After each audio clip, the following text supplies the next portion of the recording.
مشنوی کوسار مرکز. مشنو کمانون سر. چگه باز بیادر طرفای تو رامیز بخیر هستی؟ چند دفعه شو صدا میکنم جواب نمیتی.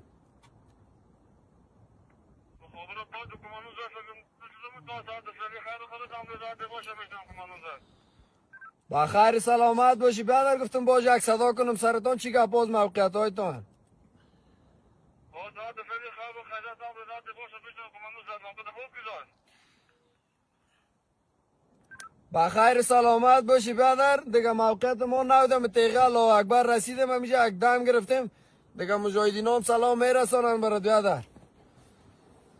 سلام بارم نوش کمانون سر نامدم نوکت منطقه بازار تنظیم کنیم هم بذارده باشه مشنو.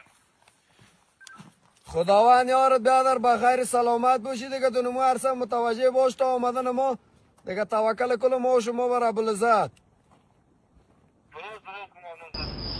با کلتان احترام خاص ما تقدیم است. خداوند شما جوانان مبارز و آزادی خواه عمر طولانی و سربلندی نصیب کنه که در یک کشور اروپایی صدای عدالت خواهی و آزادی خواهی تان بلند کردین و احساساتتان در مقابل قهرمان ملیتان و کشورتان و جبهه مقاومتتان نشان دادین. احساستان قابل قدر است.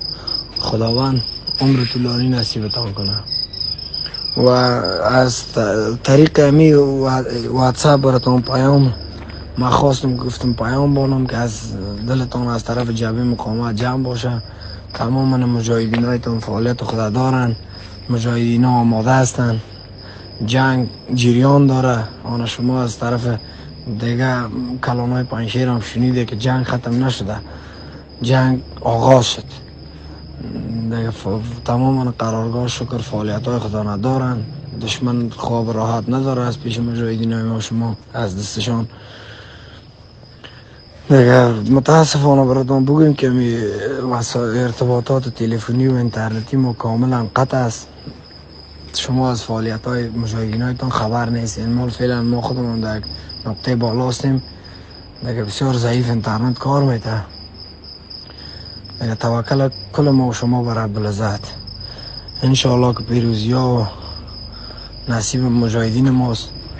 فقط از شما دیگه ما چیزی نمیخوایم. با مجاهدین ها و جبهه مقاومتتان دعا کنه که نصرت پیروزی نصیب ما شود که گروه جهل نابود کنیم. دیگه کسانی هم که بیرق طالب بالا کردن او مربوط خودشان میشه. هر کاری که کردن بکنن. و اگر همین نسل بود همین مردم ما زنده بود همین مجاهدین ها بود بازخواد دیدی عاقبت از بیرق بالا را و عاقبت خائنین که چی میشه برشان. دیگه بخیر سلامت باشه. دیگه بازم